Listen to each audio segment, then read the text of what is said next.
तो अब हम आगे बढ़ेंगे। इससे पहले हम मारवाड़ का राव जोधा के बारे में जानकारी पढ़ी। तो राव जोधा मारवाड़ का एक महान शासक था। इनके समय में बेहद खूबसूरत जोधपुर नगर मेहरानगढ़ की स्थापना चिड़ियाटुक पर पहाड़ी पर बनाई और इनके पिता रणमल जो महाराणा कुंभा और मोकल के संरक्षण रहे और 14 वर्षीय मारवाड़ मेवाड़ संघर्ष और 15 वर्ष से जो संघर्ष हुआ 1453 में मंडोर पर अधिकार और नई राजधानी के रूप में जैसा कि जोधपुर शहर और मेहरानगढ़ की स्थापना, तो और आवल बावल की संधि जो कि हंसाबाई के सहयोग से एक बार इनके मध्य होती है और अपनी पुत्री श्रृंगारपुर की शादी कुंभा के पुत्र रायमल से की जाती है और दोनों के मध्य आवल बावल की संधि के तहत सोजत का स्थान निर्धारित किया जाता है और मारवाड़ का सबसे लंबे समय तक शासन करने वाला राजा था और सामंती व्यवस्था और मारवाड़ का एक प्रथम प्रतापी राजा कह सकते हैं। सामंती व्यवस्था का सर्वाधिक विकास इनके समय हुआ और अब हम इनकी मृत्यु के पश्चात इनका पुत्र राव सूजा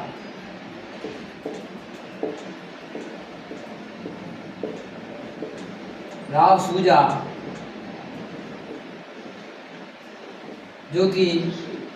राजा बनता है और ये 1492 से 1515 ईस्वी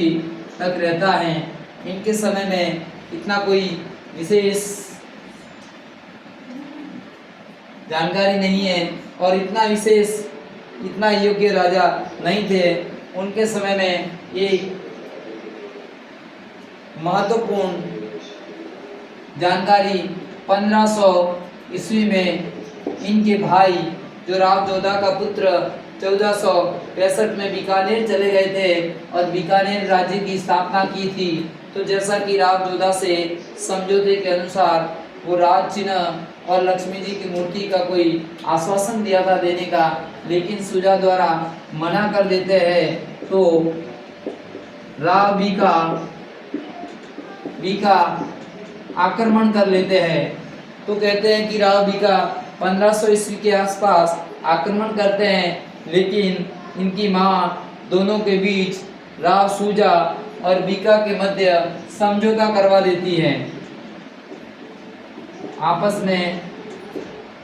न लड़े ताकि समझौता करवा देती है और समझौते के तहत हड़गू जी ने जो कटार दी थी राव जोधा को, जैसा कि हमने विदित है कि उनको मंडोर जीतने का और मारवाड़ राज्य पुनः प्राप्त करने का हड़गू जी ने राव जोधा जी को आशीर्वाद दिया था और साथ में एक कटार दी थी। तो वो कटार दी और दूसरा लक्ष्मी जी की मूर्ति, फिर इनकी कुल की देवी नागनेची की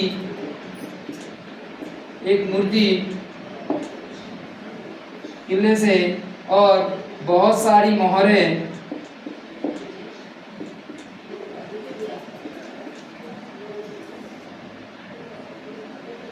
और राज सियासन जहां पर बैठकर न्याय किया जाता है, राज सियासत तिलक होता है। तो ये सब लेकर राव बीका वहां चले जाते हैं और इनके पश्चात अगला मारवाड़ का राजा राव गांगा बनता है और जो कि 1515 से 1531 ईस्वी तक मारवाड़ का राजा रहता है। इनके समय में कोई विशेष योगदान नहीं था और कहा जाता है कि इनके समय में जो सामंती व्यवस्था का, जो कि अपने पहले पढ़ा, सामंती व्यवस्था का श्रम पर था,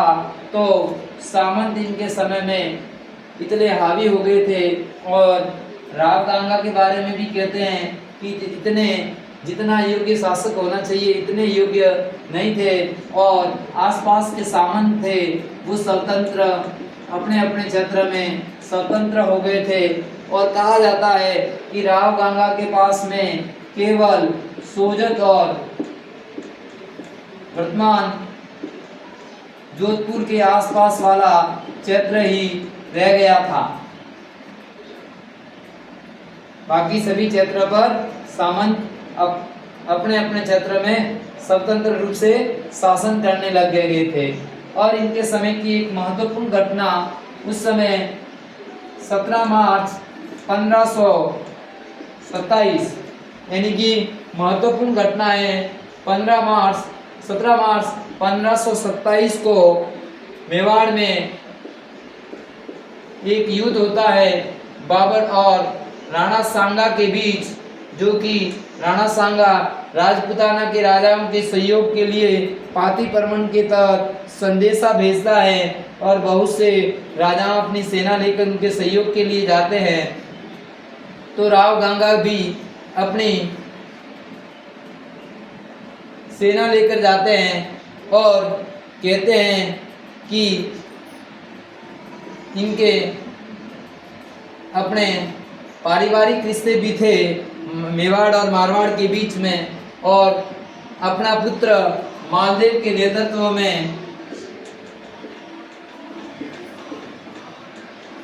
नेतृत्व में सेना भेजी जाती है। और कहा जाता है कि अपने पिता की हत्या मालदेव द्वारा ही बाद में कर दी जाती है, जो कि मारवाड़ का पितृहंता, पिता को मारकर राजा बनने वाला मालदेव कहलाता है। तो ऐसा कहा जाता है कि मालदेव, और कुछ लोग कहते हैं कि ये अफीम के नशे में थे और गिरने के कारण इनकी मृत्यु हो गई थी। तो राव सूजा जो कि कोई उनके समय में विशेष इतना 1452 से 1515 तक राजा रहता है, और आक्रमण राव बीका का, और इनकी रानी है जसमादे हाड़ी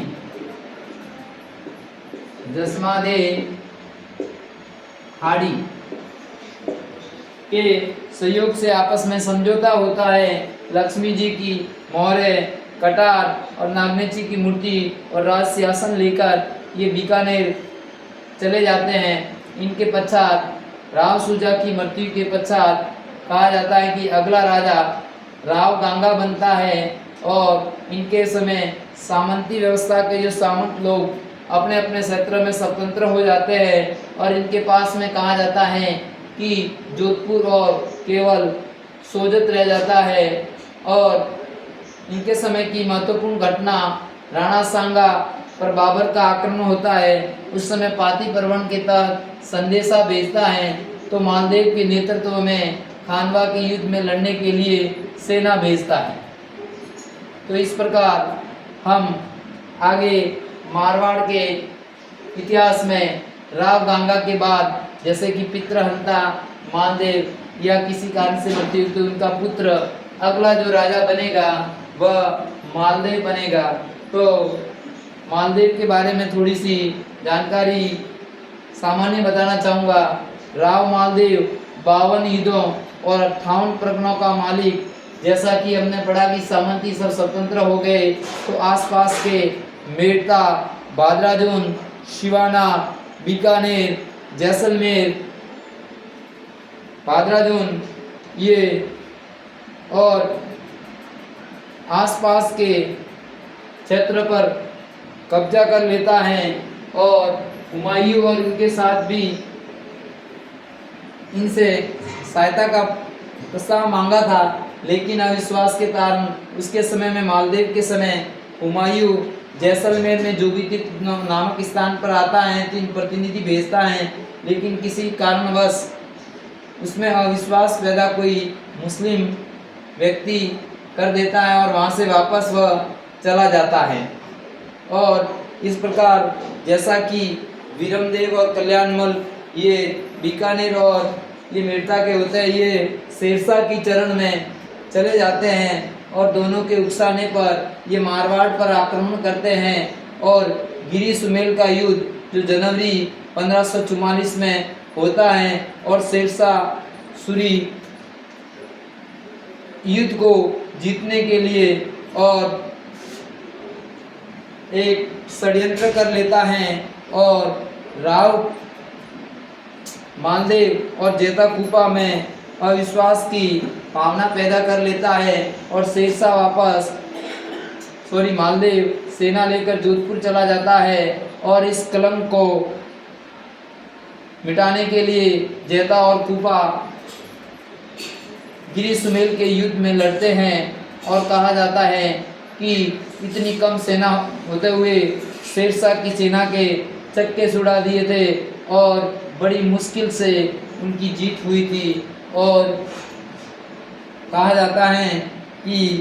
शेरशाह ने कहा था कि मैं मुट्ठी भर बाजरे के लिए पूरे हिंदुस्तान की सल्तनत खो देता, तो स्वाभाविक सी है कि यदि ये कूटनीतिक चालें नहीं खेलता और राव मालदेव और उनके बीच में अविश्वास पैदा नहीं करता तो इतिहास पलट जाता और वाकई शेरशाह सूरी की हार निश्चित थी। और इसके बाद में शेरशाह सूरी खवास खां के नेतृत्व में जोधपुर सेना भेजते हैं। राव मालदेव गढ़ सिवाना की तरफ चले जाते हैं और यहाँ पर कहा जाता है कि शेरशाह अपने वीरमदेव को अपना प्रशासक नियुक्त कर देता है और कुछ समय पश्चात यहाँ से कहते हैं कि 1545 में कालिंजर के युद्ध के दौरान शेरशाह की मृत्यु हो जाती है और पुनः मालदेव अपने क्षेत्र पर आक्रमण कर जीत लेता है। तो इस प्रकार हम अगला जो मेवाड़ का एक महान शासक जिन्हें हसमत वाला राजा कह सकते हैं, उनकी रूठी रानी जो राव लुंठन की पुत्री, उनके बारे में आगे के अध्याय में विस्तार से चर्चा करेंगे। एवं राव मालदेव जो हैं उनसे तो हमारे हर एग्ज़ाम में राव मालदेव या राव चंद्रसेन से हर एग्ज़ाम में कोई न कोई क्वेश्चन आते रहते हैं। तो मैं आशा करता हूं कि मेरे द्वारा दी गई जानकारी आपको अच्छी लगी होगी। जय हिंद, जय भारत।